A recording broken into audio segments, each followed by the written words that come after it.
Welcome to the Self-Publishing School podcast. This is the podcast to listen to if you're an aspiring writer or an author who wants to be more successful. On this show, you'll learn how to write and launch a book successfully, all from the top authors and people just like you who are doing it at the highest level.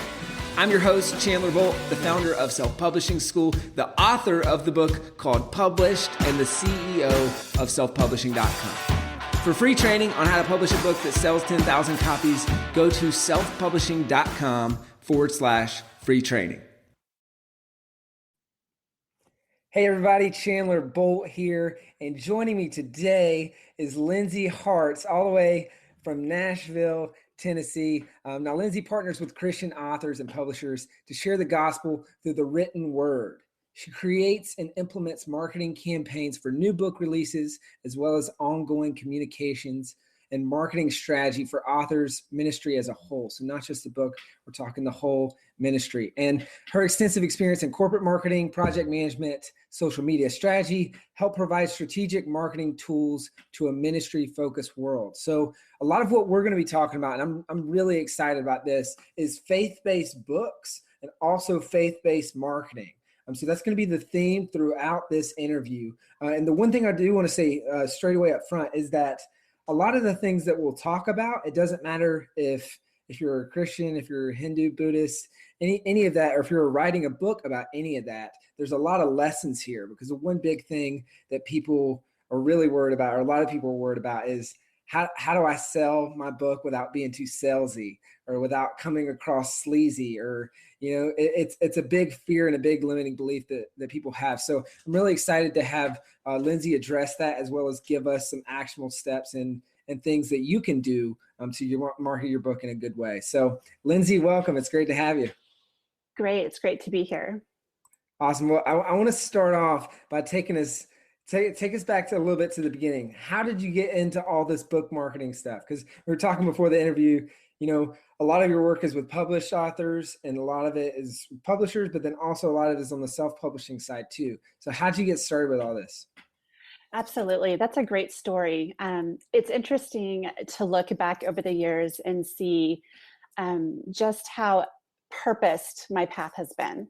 So about 9-10 years ago, I was working in the corporate marketing world. I worked in business management, project management, and marketing for a major Fortune 500 company. And it was a great company. I loved the culture and the atmosphere. But right around that time, there was a lot of personal stuff going on in our life that made me question just really everything about my life and where it was going. So through a series of some rather difficult events, my husband and I made the decision for me to leave work and come home. And I often identify it as literally having my identity stripped away, because up until that point, my entire life had been about kind of the performance and results-oriented metrics that make up the corporate world. And coming home, it really put me back into a position of making sure that I was taking care of my relationship with God and my relationship with my family first, and then figuring out how to fit what I was gifted at around that. So this last 9 or 10 years has been a really incredible journey of really seeking out my skills and seeking out what I was gifted in and figuring out a way to mesh that into a career that allowed me to honor God, honor my family, and stay home, which is a great bonus. Yeah, that is awesome. Yeah. That's a great thing of running online businesses. You get to work from home, you get to work from anywhere, really, whether it's home or not, you know, whether you're on vacation. And that's certainly something that I love. How did coming from your job and everything, how did you land on books? How did that become your thing? Well, that's more of the personal aspect of just how my personality and my interests. So from a child, I loved writing. I would write stories and I would write little books and essays. And it just really provided me an outlet to look at the world in a different way. I now know as an adult, that I'm a creative. And so the way that I see the world is through a lens of beauty and inspiration. And as a child, I didn't really understand that, but as an adult, I do now. So being in the corporate world, while it definitely gave me structure to a sometimes chaotic creative mind, it was not something that was life-giving to me. So when I came home and went through the process of evaluating what is it that I'm truly gifted in, what are the skills that I could use out in the world that, again, uses what I'm passionate about, but also allows me to stay home and focus on my family. I landed on books really by chance. I started writing again as an adult about 6-7 years ago through kind of a healing process in my own life. And I found through writing that I was able to really tap into some wounds and hurts that I had experienced growing up and really find a way to find hope and healing in those moments, and then purpose those moments to help other people. So I was originally a writer. I had a blog and I wrote on a lot of collaborative blogging boards and actively pursued training to become an author. I wanted to write books. And the turning point for me was taking a mentoring program called the Blast Mentoring Program. And it's building leaders, authors, speakers, and teachers. And Ridge, who has sold millions of books. And the beginning part of that class was really evaluating the reason behind why I was writing. And that's important because it actually carries through in the mentoring and consulting I do now with my authors. So for me, it was really taking a step back and going, okay, why am I writing? Am I writing for myself to share my story, or am I writing to share God's redemption so other people? And it was definitely a turning point for me. It was at that point that I was not supposed to write books. Me were pretty shocked by that decision. What I did is I took a step back and pulled down all of my writing off the internet, and did a lot of soul work and heart work about what were my motivations. What is it that I was trying to do in this world to make a difference and to leave the legacy, and really to give people the hope that I had found. And it's through that journey that I became connected online with a lot of online branding organizations, authors, speakers. And what I noticed is that while a lot of them are very, very gifted with their words and their speeches, they are not always equipped to understand the marketing world. And they are definitely not always able to take what can seem like an overwhelming process and turn it into a literal project plan that they can follow from start to finish in order to effectively market their material and their books. So really, I kind of fell into this. It wasn't something that I deliberately sought out. It was really a lot of reaching out to my friends who are authors and saying, I really feel strongly I'm supposed to work with authors. How can I help you? And then after doing that for 6 to 9 months, really identifying some core services I could provide to them that would really help them get that message out to the world. Got it. And so for a lot of those, we're talking about people who have a good message. They're just not really sure how to get it out there. Mm-hmm. And from an industry standard, even 9-10 years ago, social media was not as prevalent as it is now. The internet was present. Of course, there were blogs, but it wasn't as widespread as it is now as a tool to use for marketing. So some of my clients fall into kind of that old school author mentality where your network was literally someone you knew, or someone that you were introduced to. And so having watched the transition from, pounding the pavement, going and doing book signings and meeting people at speaking engagements, and that was your connection with people, to now, with the click of a button, we have access to multiple social media platforms that definitely give us an amazing connection with the world around us. And it gives us the ability to really reach out to people that we may never meet in real life.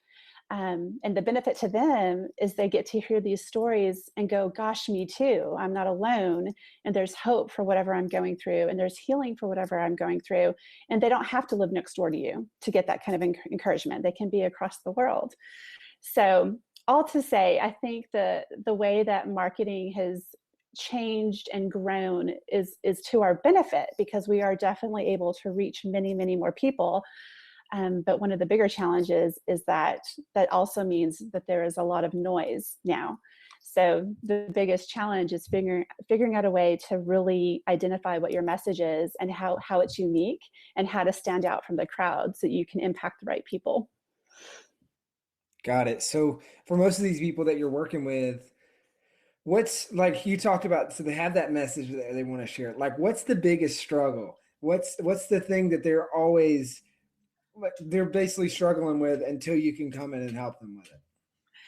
Honestly, it's the tension between marketing and sales and ministry. So as Christians, we are called to love and serve people. We're called to go out and make disciples of the nations. We're called to teach them about Jesus and, again, give them hope and healing in Christ.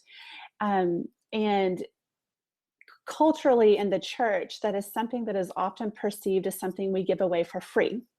So out of the goodness of our heart, out of our desire to serve God, we will go out and mentor someone, or we'll partner with the mom down the street who has a screaming, crying baby that's 2 weeks old. Those are kind of the natural things we do to reach out and love and serve people. And so when you take that heartfelt desire and suddenly put it into a world that is requiring our authors to market themselves and their work, there can be a little bit of a tension between that. And so the biggest obstacle that we have to work through in the very beginning is that it's okay to market and to use sales techniques, because that's going to enable you to reach more people and to help more people. And really, ultimately, the mindset needs to shift a little bit. So Yep. if you're a Christian author, it's not that you're marketing you, really. It's that you're marketing the message that you've lived through, that God has given you, the experiences, the lessons learned, hopefully the redemption in that story, because it's a way to reach others for Him. So that's one of the biggest challenges that my authors face. So it's almost like giving themselves permission Mm-hmm. to market themselves or to sell Mm-hmm. their books or to whatever. Right. Got Definitely. it. It's funny because when you start talking about money, it's this sticky subject that nobody wants to talk about, and especially creatives. It's Yes. charge for my work. Oh my gosh, that's I'll just give it money's not important. It's I don't do this for the money, and it's almost as if you start asking for money or you charge for actually what you're worth for what you're doing, that people feel like I'm going to be perceived as this money snob or someone who that's all I Right. care about. So you've got money on the one side, which is a really sticky subject in all contexts. And then you have religion on the other side, which is something that people just squirm when that's brought up. And what I think is hilarious and awesome about this and about what you do is it's the merge of those two. So now there's two uncomfortable subjects. And I feel like that makes people really uncomfortable, which makes your services really, really valuable. Because at the same time, they're balancing this uncomfortable subject of money and also this uncomfortable subject of religion. It's funny. I told my husband a few months ago, he's just kind of watched this whole process in awe, because it's required a lot of trust from me. Just by nature, I prefer having a 9-to-5 job with a paycheck and a bonus. Who doesn't? And so it's been a real interesting journey for me to literally trust in my provision day to day. And I went through this journey myself that these authors are struggling with. And what I had to learn ultimately is that I was gifted in a very specific way, and I have very specific skills. And if I were in the corporate world, I would expect to get paid for the work that I'm doing. And I would expect to get rewarded if I was doing a good job. And it's okay to work towards something, because really work is being a good steward of our skills and our strengths. And money is a resource that we're provided by God in order to continue that, and it's not just the mission of the work that we're doing. It's literally, in my case, I help provide for my family, So having said that, it's definitely a really huge obstacle that I have to work through with most of my authors, not because they don't value their work. It's more sometimes the reception or the way people perceive Christians charging money for something that should be ministry work in their eyes. That can be more of the challenge. So you definitely have to establish yourself as an authority in the area that you are speaking on or writing on, and provide those great resources, whether it's books or products or workshops or mentoring or counseling or anything like that. And then charge fair wages for your work. Because ultimately the money allows you to reach more people. We make money, we provide for our family, but also that money can be poured right back in to the ministry overall and allow you to expand, via resources you need or marketing. Yay. So yeah, it's definitely an interesting subject for sure. Well, I can't wait to talk more on the marketing a little bit later in this interview. Sure. One thing I wanted to pull out that you were just saying is that by making money, you're able to pour that money back in. I think that's so important because it's something that people lose track of. They lose sight of. They think I'm just charging money and it comes to me, But what people don't realize is that by not charging what you're worth, you're not making money, and you don't have that abundance and the overflow that you're able to pour back into projects. So like some of the best ministries that I've been a part of and that I just really love are the ministries that fuel themselves or that are also for profit. So like a big charity that we support and that we supported with one of our books. And then also my brother plays in Need to Breathe, and their big support is Palmetto Medical Initiative. So they do medical charity work, but they create self-sustaining clinics. So these clinics, they train Ugandan and third world country doctors to where people pay if they can, they don't if they can't, and then they self-sustain.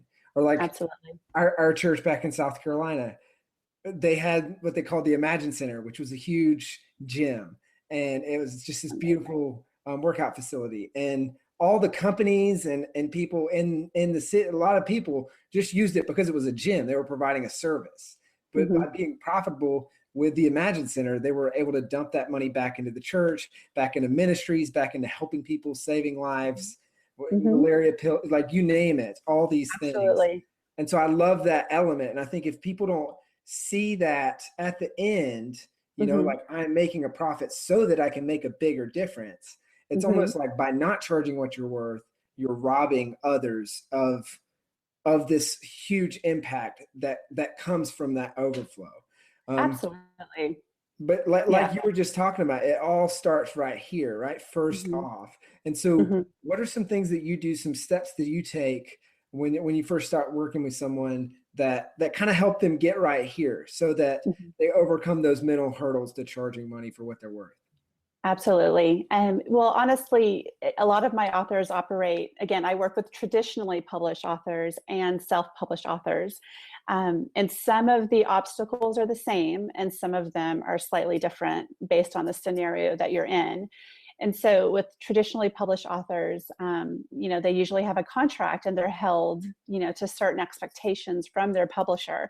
So they're inherently placed in that tension that we're talking about of wanting to minister and serve and reach the right people. But if they don't meet sales goals or expectations, there's a very real possibility that they could not get another contract, or the book won't sell, and that affects the publisher.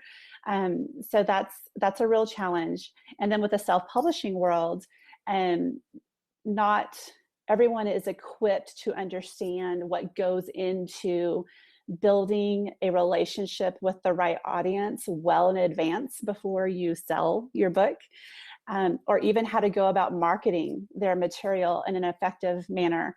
And it's not just, your digital marketing strategy. It's also, do you have the ability to tell the story well? And if you're telling your story well and reaching your right audience, then in both places, you're going to be able to really impact the people that you need to. So when you're asking for practical steps, one of the first things that we walk through really has more to do with their branding overall.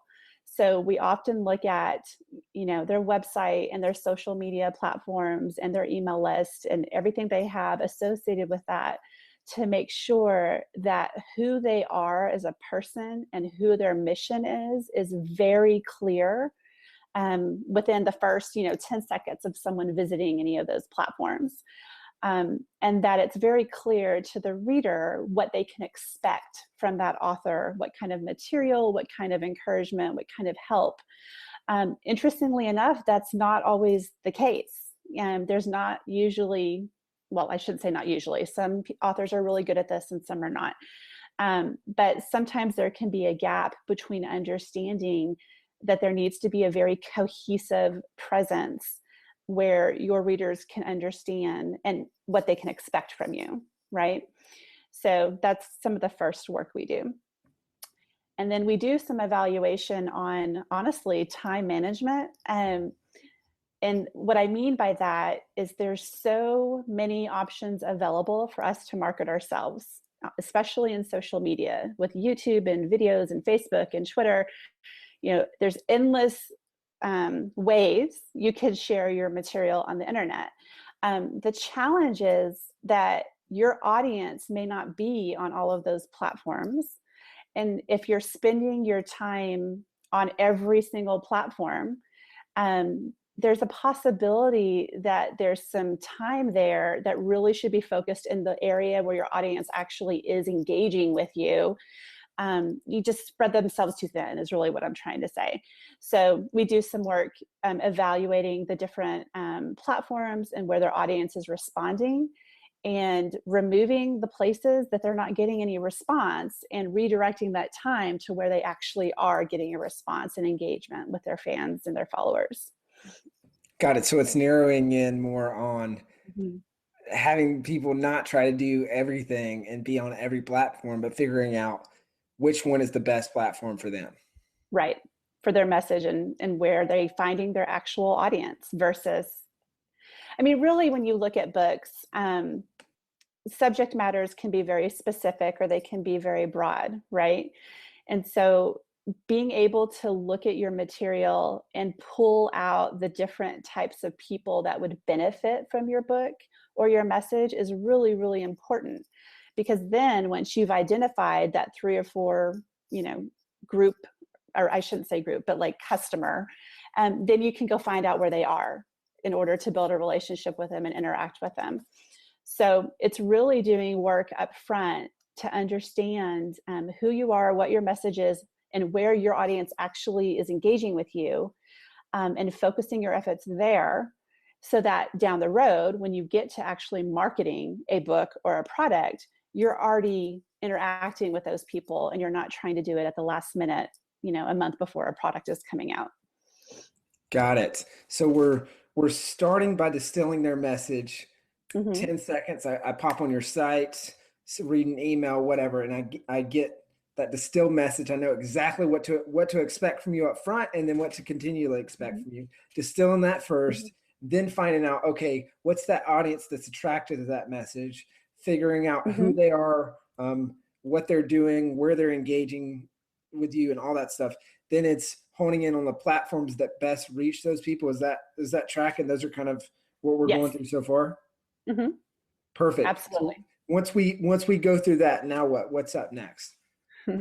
Well, this is where we start to look at the mission and message of the author themselves. And so usually when I work on campaigns, we go through the book, the manuscript. Sometimes I get the manuscript and sometimes the book is almost finished. And so we walk through the book chapter by chapter to pull out really the areas that we think will resonate with readers most and provide them the most valuable, actionable inspiration in terms of practical steps, but also in terms of spiritual growth, right? So we go through chapter by chapter. We also try to pull themes out, maybe 3 or 4 major themes in the book, where we can craft a story around it well in advance of the release date. So the book marketing is obviously having that brand and that platform and that audience dead on, because you know you're going to be communicating with the right people. And I didn't mention this earlier, but numbers are such a big conversation. You know, a lot of authors will go to a publisher and have amazing material and be told, I'm sorry, you don't have a platform, so come back to me when you do. And that is a reality. It's also one of the reasons why some people go towards self-publishing versus traditional publishing. And there's just this inherent thought process that if you don't have a platform, you're not going to succeed. And my challenge is, it's not so much if you don't have a platform, you're not going to succeed. It's, do you have the right people around you? So you may have an email list of 500 people, but like in my case, they're all authors, and those are my ideal clients. If I had a list of 10,000 people and only 1% of them were authors, then it doesn't really benefit me because I'm talking to the wrong people. Does that make sense? Yep. So having said all that, those are really vital things to have down well before you try to promote a book or a product. And then when you pull the material out, you know, you already have a built-in base of people that you can survey and ask questions of and ask advice from, you know, and cover, what do you think about this story in this chapter? And all of that helps you build a relationship with that audience that's beyond the asking for something. And it's more of, I'm giving you something and I'm seeking your help and I'm seeking your buy-in because I believe that you have something of value to contribute to my work. So it becomes collaborative versus, you know, just a consumer relationship where someone's buying something that someone's selling. Got it. Hey, Chandler Bolt here. I hope you're loving this episode so far. It's time to go from inspiration to implementation. All right, so if you've learned something, we want to help you implement what you've learned with your book. So what I want you to do right now is go to selfpublishing.com/schedule, book a publishing consultation with one of the experts on my team. We'll talk about your goals for your book, your dreams, your challenges, your next steps, and we'll start putting together a plan. All right, so go to selfpublishing.com/schedule, book a call with the team. Let's see how we can help with your book. It's time to implement. And how does your approach on the marketing side differ from some of your clients who you say might have a smaller platform, but they have a really engaged audience versus someone who has 10, 20, 30, 50, 100,000 person email list? Like, how does the strategy that you take differ or that you recommend there? Well, my strength lies in being a storytelling marketer. So what I do is actually universal, whether you have a small platform or a large platform, because it's really about pulling out kind of those needs or aches that your readers have and making sure your material is addressing that. And so if you're doing that right, it doesn't really matter whether your list is small or big. You're serving the customer base that you have well. I guess that answers that question. Yep.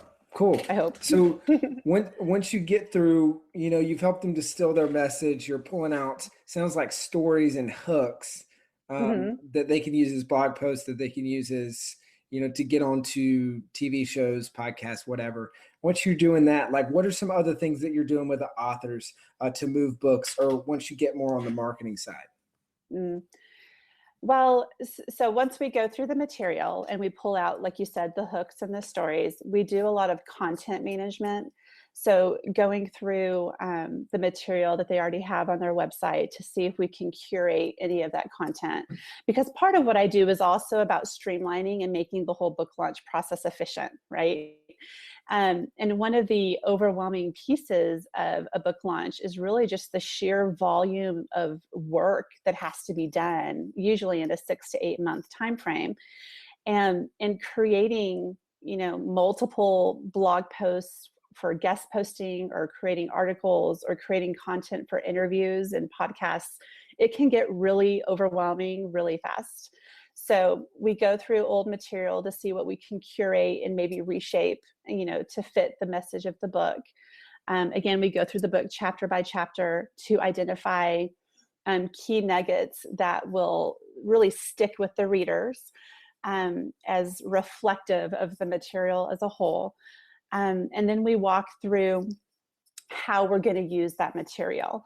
So there's a combination of writing blog post series or having specific email campaigns that we're going to write, what we're going to use for a blog post, what the author is going to use as a speaking engagement. It's really separating out the material in a way where they're providing really valuable information, no matter what venue or media format they're using. Ultimately, the most important piece is giving the readers a taste of what's coming in the book without giving away the entire book. So all of it should point back again to the author website and really incentivize those readers to go, gosh, I really need that book and I need it right now. And what are some things you do to do that, or what are some things that work really well there that get them to just say, I can't just read this and go on with my day. Like, I have to go check out this book. Absolutely. Gosh. So let's see. Again, I'm a storyteller marketer. So what I love to do with my authors is talk through with them in consulting sessions, some of the behind the scenes material that may not have made it into the final manuscript. So often I'll have them do author video diaries. And we usually do this about 3 months before a book release date, leading up through, where they'll share like a behind the scenes look at what didn't make it. That I'll also have them share literally how they're feeling about their book release process. Because again, our readers may really want to read the message we have, but part of this is building a trust between the two and a relationship. So giving the readers kind of that inside look into what makes the author tick, and really honestly seeing that they're people just like us. They have fears, they have uncertainty, and ultimately they're working through it just like the rest of us. It really just gives that personal touch to some of the marketing that we're doing. And honestly has sold some books, because, you know, I've had authors go and say, gosh, I wrote this book and I want to throw the whole thing away and it's coming out in a week, you know, and people are like, me too.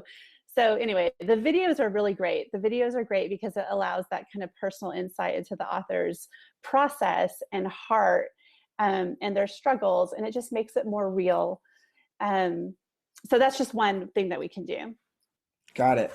So you talked about making the book launch process more productive, and you know, there's millions of things that you could be doing and a lot of things that you should be doing, and then probably even more things that the publisher is saying you have to do if you're with a publisher.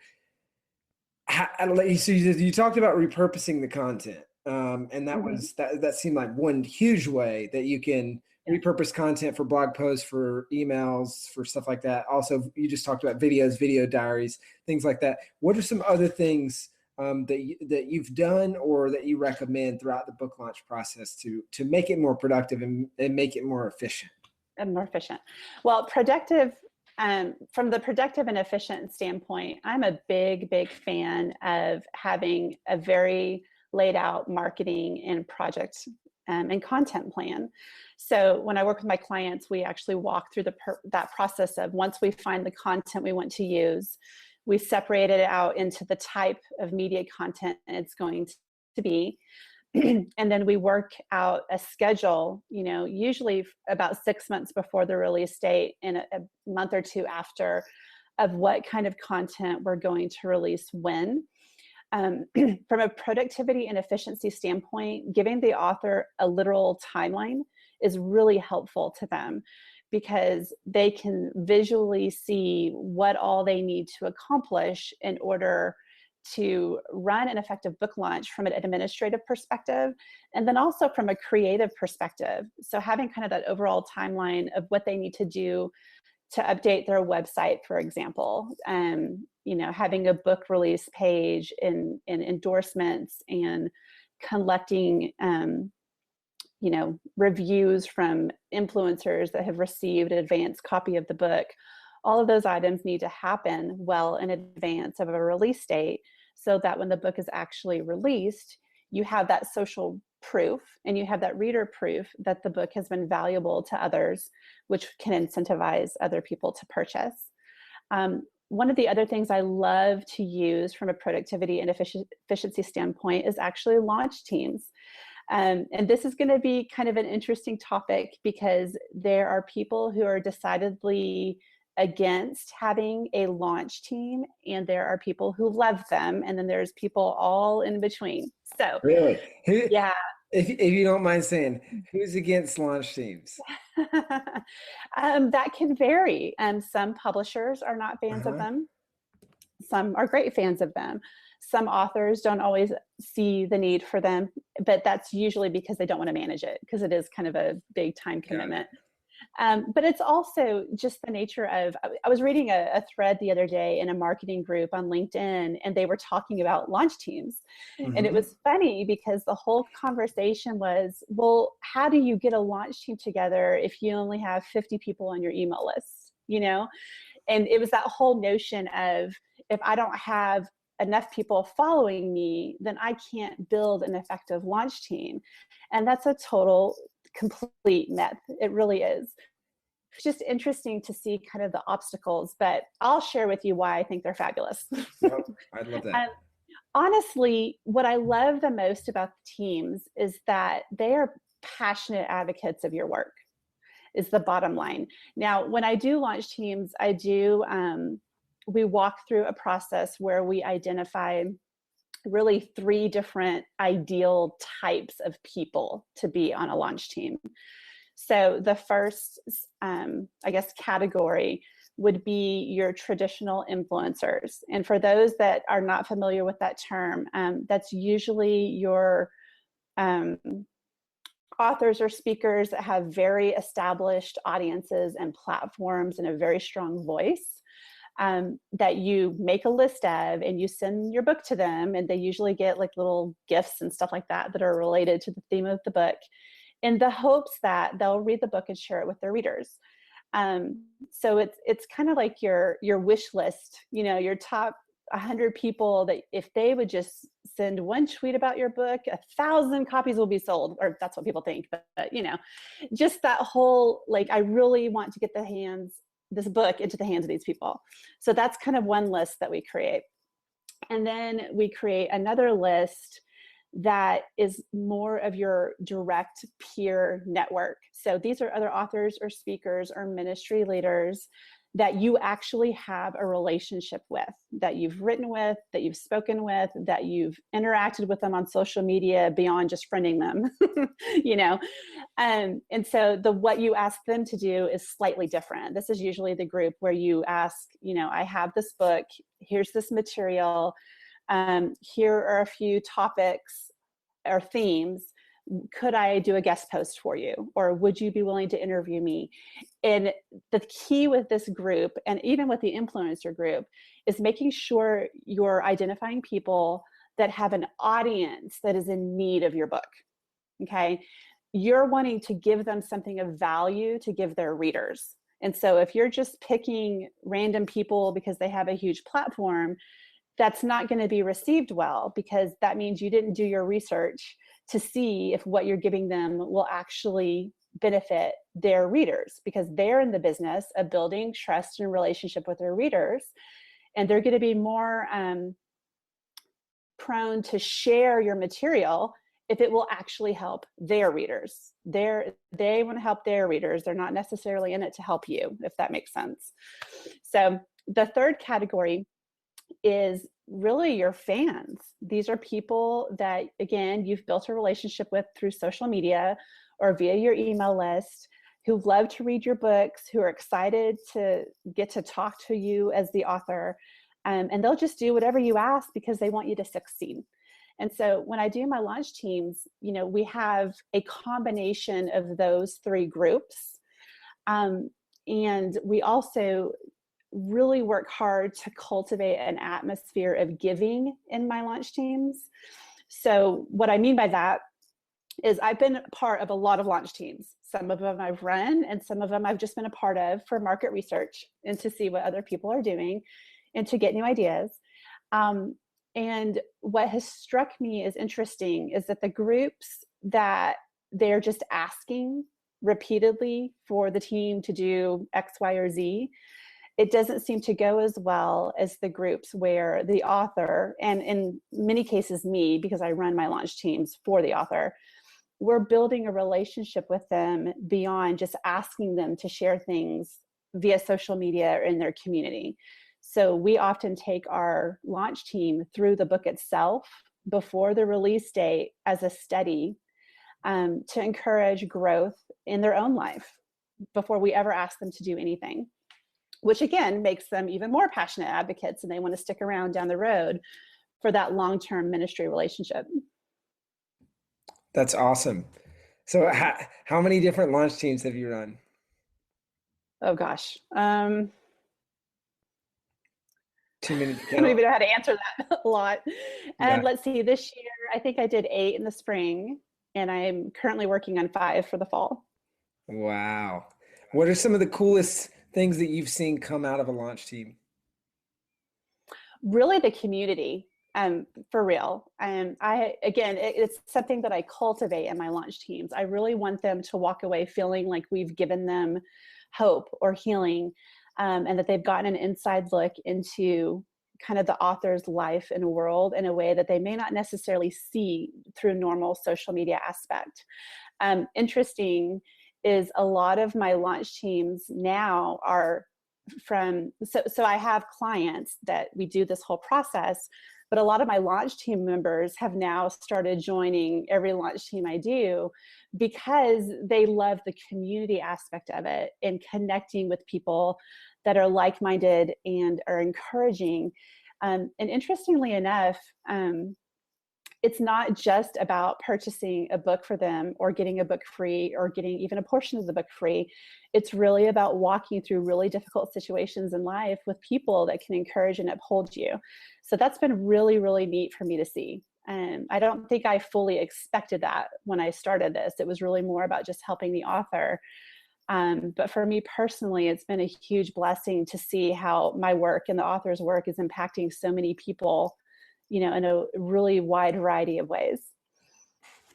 That's great. And I think an important message there too is that if you're just starting out and if you don't have an email list, your launch team can be your Yes. uncle, your grandma, your Right. friend, like that's the way it was in my first book. It was just a bunch of Facebook friends. And like, Right. let's do this, support this, we're all in this together kind of atmosphere. And Well, even if you don't have a following or if you're, if you're not really on the map or anything. that's actually a fantastic point, because I actually tell my clients to have almost like a home launch team. Do you know what I mean? Where they're not necessarily going to sign on to Facebook or Twitter, but they will that you can connect with and just be prayed over and encouraged through this process. I do that for my clients personally, but in general, I mean, there's nothing like calling your mom and saying, "Mom, I think my book's horrible." And of course, mom is going to say, that's awesome. So just, having that encouragement through something that's a real vulnerable place for a lot of authors. I just had a client who released an amazing book called Untangled by Carrie Scott. And it is the first time that she shared her childhood abuse story. And she's in her 40s. And so we worked on this book project for 6-7 months. And it's been incredible to see just in her own life, her being so vulnerable and willing to share a really painful part of her life that has now helped several people in her launch team find healing for things of similar nature, So all to say, I think just that vulnerability and that openness and that community has been amazing for me to see outside of the obvious, selling books and helping the authors with the income aspect of it. It's just been great to see the gospel being paid forward like that. That's great. Now, one big question that a lot of people have, and especially I've heard this from a few people inside self-publishing school that are Christian or faith-based authors is, when I'm writing my book, how much do I weave this into the story? Do I go for it and make it completely faith-based, and that's part of the solution for the book? Do I kind of straddle the fence? Do I still, Yeah. in the title, and do I put that in there to scare people off if that's not their cup of tea? Like, Yeah. do you get people asking that kind of stuff a lot? I have worked with authors across the board, actually. So I have authors that are very scripture focused. The books are full of scripture, and they're full of, almost Bible study questions that are meant to help guide the reader, to deeper spiritual understanding and healing. And then I have authors that we call sneaky Jesus. And so basically, I yeah, it's awesome. And so love you that. you read it, and the principles of faith are there, but it's not necessarily Jesus, Jesus, God, God, every other sentence. And to be honest, there's room for both types. Yeah. There's value for both types. To share a little bit of my personal story and why I feel this is so important, and because I really feel like this will benefit that question. When I was first coming to faith, 9 or 10 years ago, I was a person who would look at the Bible and see everything I had done wrong and everything that people had done wrong against me. It was very hard for me to see grace and love and acceptance, right? But what did reach me were books that were basically sneaky Jesus, right? Because they gave me hope and were a conduit to a relationship with a God that I wanted to believe in, but I had a lot of hurt that I needed to get through before I could receive his love, right? And so if you're straddling that fence and you're trying to figure out, okay, do I just lay it all out here, or do I make it a little less prevalent in my work? Really, that's a matter between you and God. You got to spend time in prayer and really figure out what it is he wants you to do with the message and care it around what he's asking you to do. And that's really hard, because being faith-based openly in our work can be a huge risk. It can open you up to a lot of rejection and condemnation. And flat out, it's just scary sometimes. Sharing parts of our stories that are hard or difficult. I have a lot of mistakes in my past that I'm really not proud of.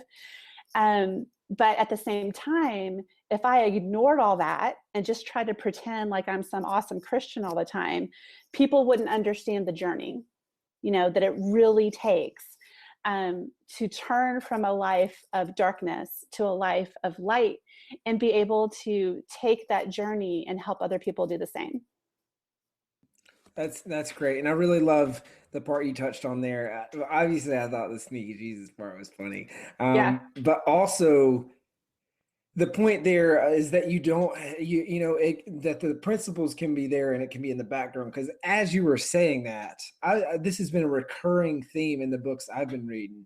Mm-hmm. Is I've noticed this. It's like they kind of mention it, Yeah. but not really. It's just Yeah. like one or two times in the book, and it's just like very subtle. Like I noticed this in the success principles with Mm-hmm. Jack Canfield. I noticed this in the 7 Habits of Highly Effective People recently with Stephen Mm-hmm. Covey with The One Thing, Gary Keller. I noticed that. I noticed it. Gosh, what was it? 80-20 sales and marketing with Perry Mm-hmm. Marshall. Like there's so many different references. So I love that you said that, because now I have some context, and that was something I hadn't really thought about, the principles being there, and then the message Mm-hmm. in the background. If that's the path you decide to take, that can be Absolutely. really impactfully. Absolutely. And here's the thing, okay? In our world, especially in the Christian publishing world, we are all very connected to one another. We have peers or other authors or speakers that are also Christian authors and speakers. And for many reasons, we tend to talk to each other and connect with each other. And there's benefit to that, because we all have audiences that could benefit from gospel focused material, right? But at the end of the day, part of our great calling is to reach the lost. Okay. And so if we're only marketing to the people that are just like us, then we're missing out on an opportunity to really change someone's life. And another personal story is one of the very first times I ever heard God clearly woo me as an unsaved person was in a Christian bookstore, which I have to tell you, I thought was the weirdest thing I'd ever heard of. I had a friend say, hey, you should go buy this book at this Christian bookstore. And I was like, a what? There's a whole bookstore that has books about God? Like, it was so foreign to me, as a 31-year-old female who'd never really been to church and was just starting to go. I just thought it was the weirdest thing ever. But I walked in and I kept seeing this other book, on an end cap that was not the book I was there for. And I walked over and picked it up and opened it, and it flipped open to a page that literally described me, the state of my mind, the state of my heart, the hurt I carried, and really the sin that I was headed towards. And the very last sentence said, you can stop this. You just need to surrender to Jesus. And so many years later, like, I remember that moment of being wooed when I didn't understand who God was, but that book showed me my need in a paragraph and a half. And honestly, if I had walked out of that bookstore and ignored it, I don't know where I would have been. I mean, it completely changed my life, completely. So if you're worried about being too God-focused or not God-focused enough, really, you just have to trust God's guidance and voice of what he's telling you to do. And just trust that it's okay to reach out in a way that's not super scripture heavy, because people receive the gospel differently. Some people read the Bible and that's it. They get it immediately. And then there's people like me who are a little more stubborn, who need kind of that easing into the truth, and they need to be taught that they're worthy of that love before they can be open to it. So again, there's places for both methods, really. You just need to figure out which one is right for you and your message and what God's telling you to do personally. That's great. Yeah. One last question before we wrap up. Final parting tip, piece of advice for faith-based authors as they market and sell their book. And let's think more towards that person that this is probably their first book, and they're maybe having a little bit of internal struggle, like we talked about at the beginning of this, between the faith-based aspect of their book and having to sell it. Oh gosh, I could say so many things to that. Just one. Gosh. Okay. So I'm going to basically make this a two-part answer. Perfect. Okay.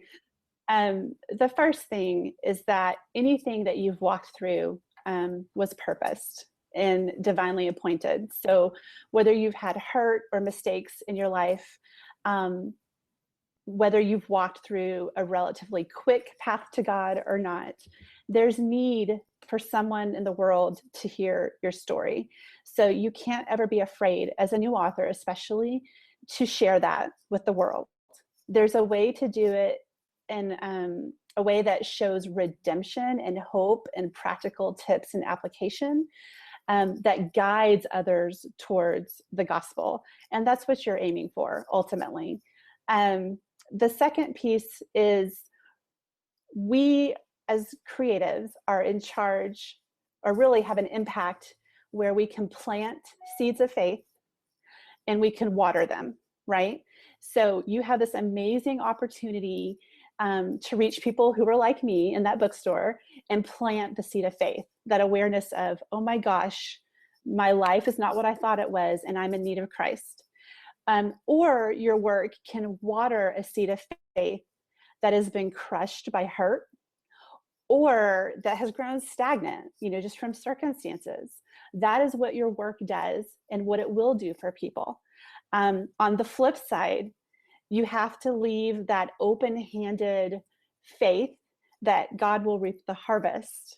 So we may not necessarily see the results of our planting and our watering the seeds, but we can do everything we can to use the tools and resources we have available to us, which includes marketing and social media and email and digital strategies.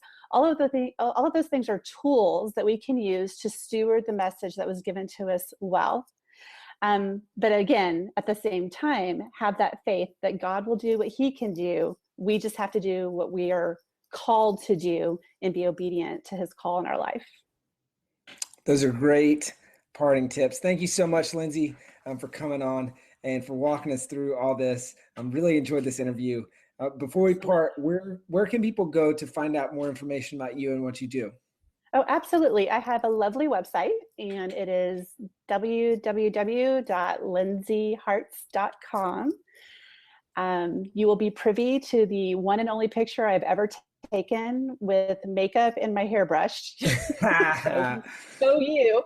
But just honestly, I love connecting with people on my website. I have a newsletter you can sign up for to receive, tips on marketing and really staying true to the message God has laid on your heart through the process. And if you're interested in being in a launch team, I have a newsletter for that also. So it's a really cool experience. And I like to hang out on Facebook way too much. So you can find me there as well. Funny story, my kids actually think I work on Facebook. They think that's my job. So I don't know if that's a good or bad thing, but you can find me on Facebook. You can find me at my website, and I would just love to connect with you and encourage you through your journey. Awesome. Lindsey, thank you so much. You're welcome. Have a great day. You too. Thank you so much for watching or listening to this episode of the Self-Publishing School podcast. I know there's so many places that you can be spending your time. There's other podcasts that you could be listening to, YouTube channels that you could be watching. So thank you so much. It means the world. Now, I want you to do 3 things right now if you found this episode helpful. All right, number 1, I don't know if you know this, but we've got a YouTube channel. It's a companion channel to this podcast. All the video versions of the episode are on the YouTube channel. So number 1, subscribe to the YouTube channel. Number 2, if you're listening to this podcast wherever, whether this is Spotify, Apple Podcasts, number 2, I want you to subscribe to this podcast right now so you don't miss a future episode. And then number 3, this is probably the most important, leave a review on the podcast. All right, reviews are super important and help the podcast get discovered by other people. So number 3, leave a review on the podcast. Thank you so much. I'll see you in the next episode. If you're on the fence about scheduling a publishing consultation call with my team, maybe you're not quite ready for that, I've got some free training that I think will be really helpful for you. All right, all you have to do is go to register to sign up. Go to selfpublishing.com/free training. When you do, you're also going to get a free digital copy of my new book, Published. And on that training, you're going to learn the next steps of how to implement with your book. So how to write, how to publish, how to launch successfully. So go to register right now at selfpublishing.com/free training. I'll see you there.